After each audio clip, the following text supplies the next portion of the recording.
Hey guys, this is Ananya and you are watching Ananya Roy.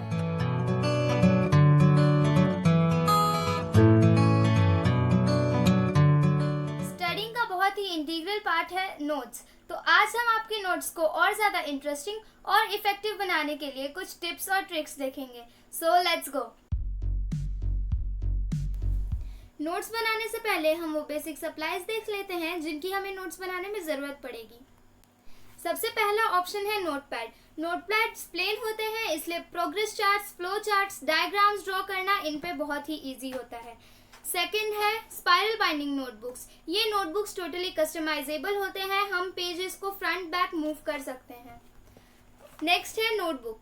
Notebook को use करना बहुत ही simple है, ये बहुत ही कॉमन है। मैं नोटबुक्स फेयर पर्पस के लिए ही यूज़ करती हूँ, मैं इनमें कोई भी रफ वर्क नहीं करती ताकि फाइनल जब मैं नोट्स बनाऊँ तो ये नोटबुक में ही क्लियर हो। और ये लास्ट ऑप्शन है, ये है प्लेन पेजेस। जो जब लेक्चरर पढ़ा रहे होते हैं तो मैं ये प्लेन पेजेस यूज़ करती हूँ। इनमें भी ये फिगर्स बनाना बहुत ही ईजी होता है और साथ ही साथ ये भी स्पाइरल बाइंडिंग नोटबुक्स की तरह ही कस्टमाइजेबल होते हैं। अब हम बात करते हैं पेन्स की। रेड पेन हम सिर्फ अंडरलाइन करने के लिए यूज़ करेंगे, स्टूडेंट्स को रेड कलर यूज़ करना अलाउड नहीं होता। नेक्स्ट है पिंक कलर, जो हम टॉपिक्स, हेडर्स और की पॉइंट्स के लिए यूज़ करेंगे। और ये दोनों कॉमन कलर्स हम नोट्स, एक्सरसाइज लिखने के लिए यूज़ कर सकते हैं।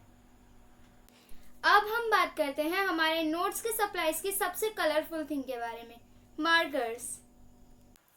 अल्फा चिसल मार्कर्स के टिप्स ब्रॉड होते हैं, इसलिए हम इन्हें हाईलाइट करने के लिए यूज़ करते हैं और इनके कॉर्नर्स से हम अंडरलाइन भी कर सकते हैं। मैं नॉर्मली प्रेफर करती हूँ ये थिन वाले, क्योंकि इनके कलर्स ज़्यादा ब्राइट होते हैं, इनकी वर्किंग स्मूथ होती है और साथ ही साथ ये बहुत हैंडी भी है।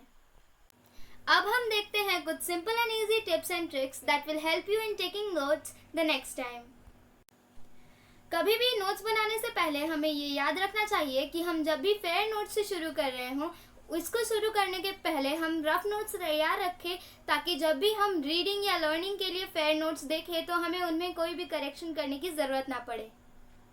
नोट से लर्निंग को और भी इफेक्टिव बनाने के लिए हम कलर कोडिंग टेक्निक का यूज़ करेंगे, जिसमें हम मार्कर्स यूज़ करेंगे। मार्कर्स के अलग अलग कलर्स को हम अलग अलग टॉपिक्स पे अलॉट कर देंगे ताकि सर्च करके लर्न करने में कोई भी दिक्कत ना हो। डायग्राम्स नोट्स का एक बहुत ही इम्पॉर्टेंट पार्ट है। लॉन्ग नैरेटिव बेस्ड प्रोसेसेस लिखने से अच्छा है कि हम डायग्राम ड्रॉ करके उस टॉपिक को क्लैरिफाई कर दें। Diagrams are essentially pictures that communicate information. Diagrams के तरह ही फ्लो चार्ट्स और माइंड मैप्स अपने नोट्स में इंक्लूड करना इज़ वेरी एसेंशियल, क्योंकि फ्लो चार्ट्स और माइंड मैप्स में हम बहुत ही मेन टॉपिक्स के एक्सट्रैक्टेड प्रोसेसेस और वेरी इंपॉर्टेंट पॉइंट्स ही लिखते हैं। इसलिए including mind maps and flow charts in your notes is very smart choice. Notes में पैराग्राफ्स इंक्लूड करने से अच्छा ऑप्शन है कि हम सभी मेन टॉपिक्स के सब पॉइंट्स को बुलेट्स और नंबरिंग्स यूज़ करके ही लिस्ट करें। जब भी हमें उसे रिकॉल करना होता है तो remembering the number of bullets and points makes it easier. किसी भी टेस्ट या एग्जाम से पहले मैं अपने सिलेबस के चैप्टर्स तो पढ़ती ही हूँ, लेकिन सबसे ज़्यादा पढ़ाई मैं अपने बनाए हुए नोट्स से करती हूँ, बिकॉज नोट्स में ही सभी एक्सट्रैक्टेड और इम्पॉर्टेंट पॉइंट्स होते हैं और हम हमेशा इम्पॉर्टेंट चीज़ों पे फोकस करते हैं। That's why we should keep our notes interesting and effective.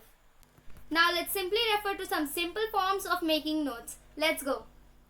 तो यहाँ पे सबसे पहला पॉइंट है कि मैंने यहाँ पे सारे कीवर्ड्स, सारे की पॉइंट्स को हाईलाइट करके रखा है।